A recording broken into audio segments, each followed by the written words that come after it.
Une autre chose qui me semble importante est de savoir inscrire la communication dans le temps. Il y a dans toute entreprise nouvellement créée ce sentiment d'urgence, ce désir de communiquer sur l'avenir. Or, cet avenir est souvent incertain, lointain. Il faut trouver ses marques pour ne pas faire des promesses qui risquent de ne pas être tenues, pour ne pas faire du on et du off en fonction des démarrages et des arrêts des différents projets. Bonjour à tous et bienvenue dans Masters of Comms, le podcast de la communication d'entreprise par ceux qui la transforment. Je suis Barbara Marzari, directrice chez Sociable en charge des stratégies d'engagement et de la communication. Et aujourd'hui, je suis avec Raluca Barbe, directrice de la communication chez The Future is Neutral. Avec Raluca, nous aborderons la thématique du lancement d'une nouvelle entreprise. Quand on communique dans une nouvelle entreprise, par où faut-il commencer? Quelles sont les audiences à privilégier? Avec quels canaux? Vous voyez, quand on vous demande de communiquer sur un nouveau projet, par exemple, mais que le projet n'est pas tout à fait ficelé à 100%, c'est encore un peu flou, que le secteur est en mutation et que, en fait, vous n'avez pas tous les éléments. Voilà, Raluca est en plein dans cette situation et elle va nous raconter sa stratégie de communication qui, vous verrez, est plutôt habile et astucieuse. Bonjour Raluca, bienvenue. Bonjour Barbara, merci pour l'invitation. Je suis ravie d'être là et de discuter de tout ça avec toi. Et nous aussi, on est ravis de t'accueillir. Pour commencer, Raluca, je vais te proposer de te présenter en quelques mots. Je m'appelle Raluca Barbe et derrière ces consonants se cache mon origine roumaine. Je suis arrivée en France il y a 25 ans à peu près comme toi, il me semble, Barbara. Tout à fait. J'ai toujours aimé les histoires, les lire, les écrire et je n'ai jamais eu peur de la feuille blanche. En plus, mon père était journaliste et tout ça, ça m'a emmenée assez naturellement vers la communication.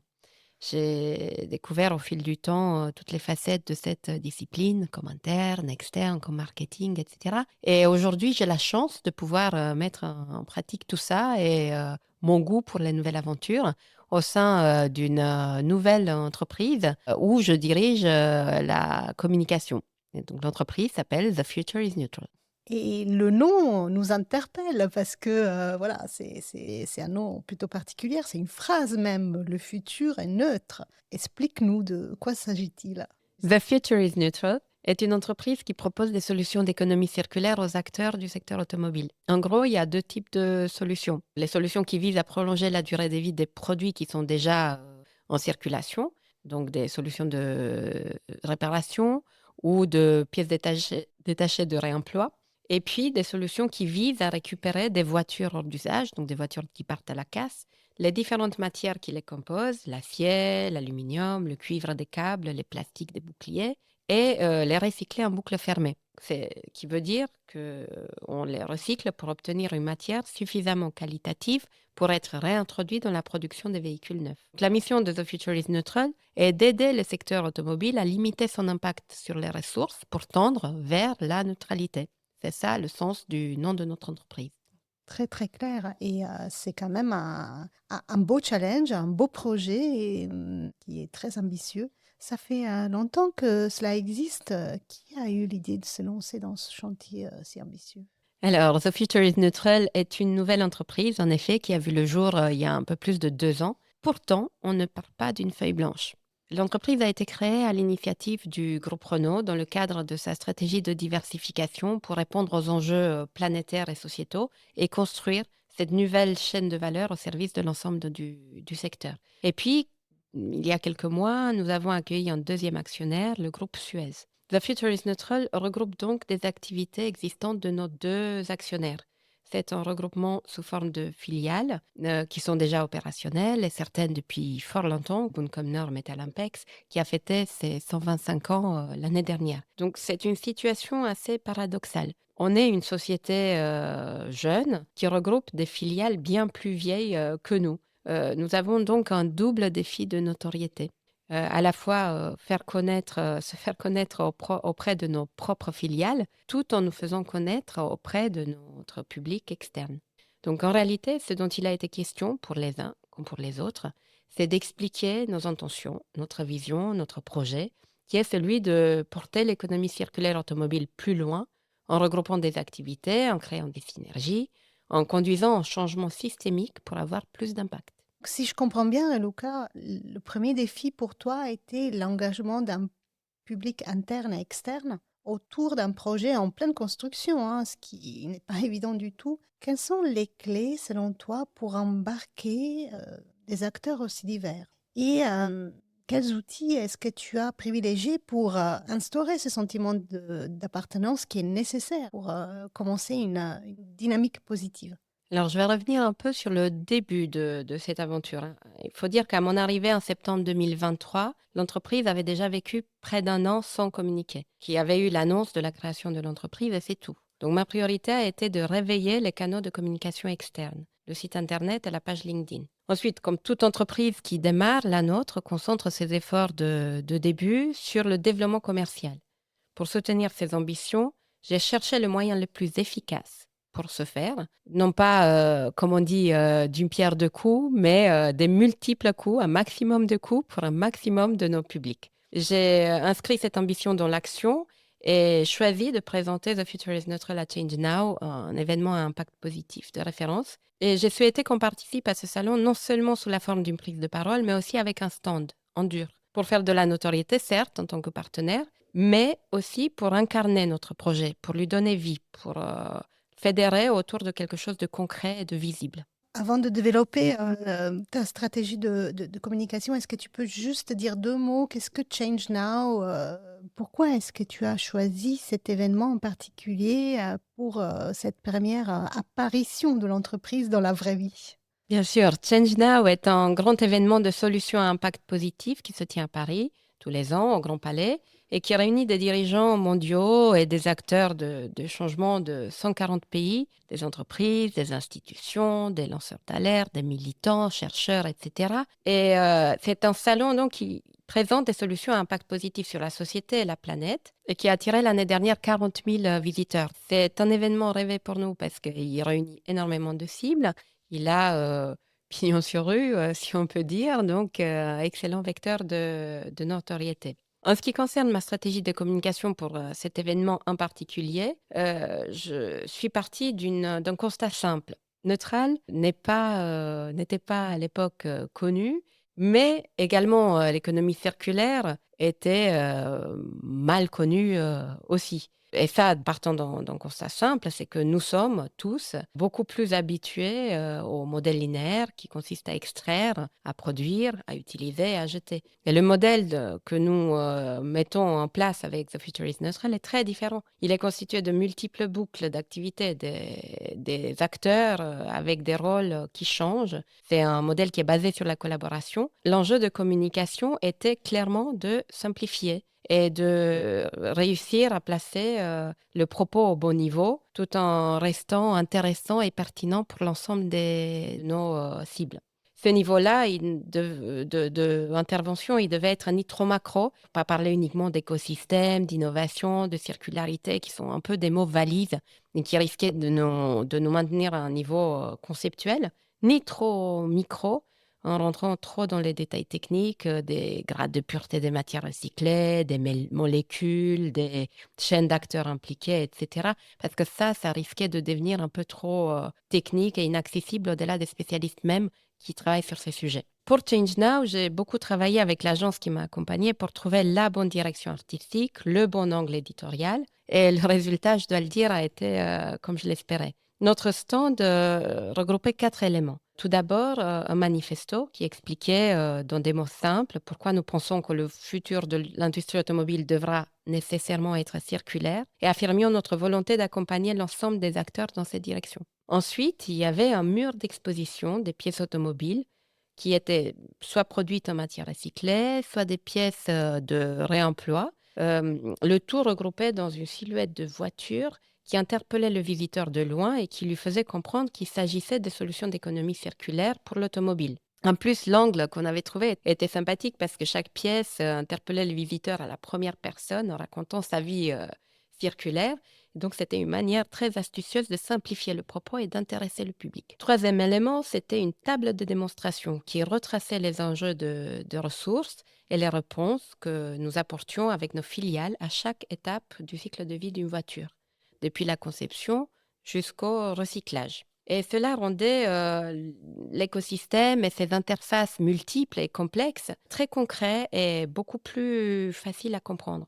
Donc de plus, cette table était interactive. Là encore, c'était un moyen d'intéresser le grand public. Quatrième élément, un peu plus classique, mais nécessaire, une boucle vidéo pour montrer nos activités industrielles et d'innovation. Donc on peut dire que le contrat a été rempli pour la partie simplification du message. Pour construire ces éléments en plus, pour documenter le propos, j'ai dû travailler avec tous mes collègues et des personnes dans toutes nos filiales. Et j'ai demandé à un ou deux experts de chacune des activités d'être présentes sur le stand pour répondre au public.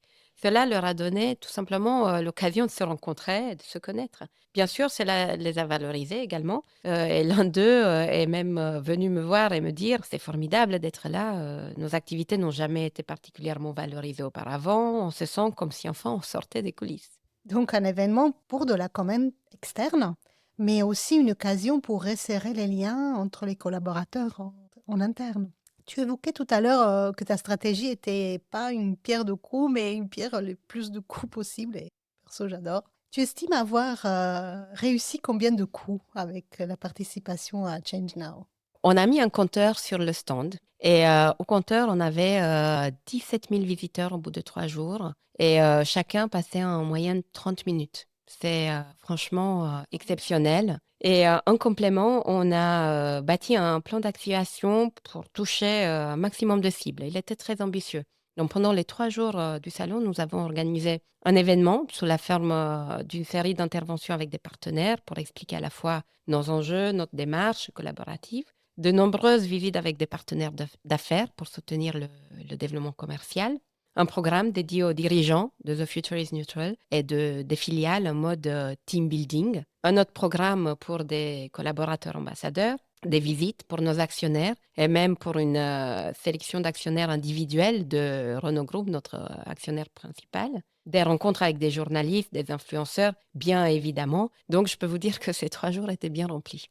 Oui, je le crois. Je voudrais revenir sur quelque chose dont tu as un peu parlé tout à l'heure. Est-ce que tu pourrais expliquer davantage en quoi cet événement a renforcé la notoriété de l'entreprise en interne et notamment le sentiment d'appartenance parmi vos collaborateurs? Oui, alors faire partie d'un tel événement a été incroyable pour tous. Cela a été clairement une fierté de nous voir sur le devant de la scène, de voir que le grand public, des jeunes aux plus âgés, de tous bords, hein, des entrepreneurs, des investisseurs institutionnels, étaient très intéressés par nos activités. Nos dirigeants et collaborateurs n'ont pas été des simples spectateurs. Ce n'était pas juste une action de communication, c'était vraiment une entreprise collective. Donc, à la suite de cette participation, on a reçu plusieurs candidatures spontanées, des propositions commerciales, des sollicitations pour des prises de parole. Donc, vraiment, c'était formidable. Et ça a été aussi une manière de célébrer le projet qui était porté par l'entreprise. À travers ce stand, ce projet était tout à coup devenu plus concret pour tous. Et il y a aussi ce phénomène dont j'ai parlé tout à l'heure, toute la préparation de l'événement, la participation des experts pendant ces 3 jours. Tout ça, ça a permis aux équipes de mieux se connaître et de construire un sentiment d'appartenance à un projet commun. Sur une échelle de 1 à 10, 10 étant la situation parfaite de notoriété et d'engagement des parties prenantes, à quel stade penses-tu être situé en ce moment? Et comment est-ce que tu imagines la suite? Quels sont pour toi les next steps à mesure que le projet et l'entreprise se développent? Alors, nous sommes encore très loin de la situation parfaite, hein. Nous avons certes fait beaucoup de chemin, un peu de temps, mais c'est un projet qui est en cours de construction. Donc, nous ne sommes pas encore en vitesse de croisière. Alors, l'année dernière, nous avons passé beaucoup de temps à raconter notre vision. Cette année, il s'agira de développer une communication plus ancrée dans la preuve, encore plus incarnée. Et nous avons démarré, par exemple, un type de contenu intitulé People of Neutral, qui donne la parole aux femmes et aux hommes de l'entreprise pour expliquer non seulement leur métier, mais aussi leur motivation, leurs valeurs. Donc, tout ça, ça reste à construire. Il y a toute la communication interne à construire pour arriver à créer un esprit d'appartenance du groupe au groupe neutral en entier. Aujourd'hui, nous sommes encore un regroupement d'activités, de filiales. Demain, il est question de créer une équipe d'équipe, un collectif qui accompagne l'automobile dans sa transition écologique. Super projet. Pour résumer tout cela, hein, Raluca, quelles sont les leçons tirées de cette première phase de création, de communication d'une jeune entreprise? quels sont en fait les conseils que tu donnerais à nos auditeurs qui se trouvent dans une situation similaire à la tienne? Alors, Barbara, je vais enfoncer une porte ouverte. La première leçon, la plus importante, c'est de bien savoir écouter. Écouter ceux qui font l'entreprise, ceux qui construisent ce projet qui n'existe pas encore tout à fait. Il est essentiel d'être en permanence connecté aux opérations. D'abord, tout simplement parce que dans une jeune entreprise, tout va très vite. Ensuite, parce qu'il est essentiel d'ancrer la communication dans le concret pour la faire exister au-delà du PowerPoint. Et pour ce faire, on doit être à l'affût du concret, du réel. Une autre chose qui me semble importante est de savoir inscrire la communication dans le temps. Je m'explique. Il y a dans toute entreprise nouvellement créée ce sentiment d'urgence, ce désir de communiquer sur l'avenir. Or, cet avenir est souvent incertain, lointain. Il faut trouver ses marques pour ne pas faire des promesses qui risquent de ne pas être tenues, pour ne pas faire du on et du off en fonction des démarrages et des arrêts des différents projets. Une nouvelle entreprise est un endroit d'expérimentation et c'est OK, à condition de savoir le raconter comme tel. Autrement, on risque de semer le doute dans l'esprit des différents publics, aussi bien en interne qu'en externe. Pour gérer ce type de problématique, gérer ce permanent étirement entre l'urgence d'agir et l'incertitude quant au chemin à prendre, il faut faire le choix. On ne peut pas couvrir tous les sujets, tous les canaux. Prenez de la hauteur, choisissez ce qui fait sens pour apporter de la lisibilité, ce qui est important pour vos cibles. Et surtout, ne sous-estimez pas le temps que cela va prendre de bâtir la notoriété et de créer un collectif. Parce que des fois, il s'agit de prendre le temps pour en gagner, d'en faire moins, mais mieux. Enfin, dernier point, je privilégie un discours pragmatique et une certaine humilité. Surtout quand on est une entreprise comme nous qui visons à préserver les ressources planétaires. Parce que dans un environnement où le grand public se méfie de plus en plus des discours d'entreprise et où beaucoup d'entreprises, en effet, tiennent des discours teintés de greenwashing, il me semble essentiel de parler vrai, d'illustrer avec des preuves, d'expliquer les limites. Même si je vous l'accorde, c'est pas toujours facile de défendre ce type de communication au sein même de nos entreprises. Tu as raison. Maintenant, Raluca, déjà, un grand merci pour ces leçons. Je trouve qu'elles sont vraiment très, très inspirantes et je pense que beaucoup de nos auditeurs se reconnaîtront dans la situation que tu as décrite. Je voudrais terminer cet entretien avec la question que j'aime bien poser à tous les experts qui interviennent dans ce podcast. Est-ce que tu veux partager avec nous le titre d'un livre qui t'a particulièrement marqué? Alors, après avoir parlé pendant tout ce temps d'économie circulaire, je ne peux pas ne pas vous parler d'une BD. Ça compte aussi la BD? Oui, ça compte. Bon. Alors, je vous conseille absolument de lire Ressources, un défi pour l'humanité de Philippe Bibix et Vincent Perriot, édité par Casterman. C'est un très joli album, bien documenté sur l'enjeu planétaire des ressources. Super, je ne connais pas, donc je note pour mes prochaines lectures. Merci beaucoup Raluca pour ce partage d'expériences très, très, très intéressant. Merci à toi Barbara, enchantée. Si vous avez aimé cet épisode, n'hésitez pas à vous abonner à Masters of Comms, ainsi vous n'allez pas rater les prochains experts en communication qui viendront témoigner à notre micro. C'était Masters of Comms, le podcast de la communication d'entreprise par ceux qui la transforment. Retrouvez-nous bientôt dans le nouvel épisode.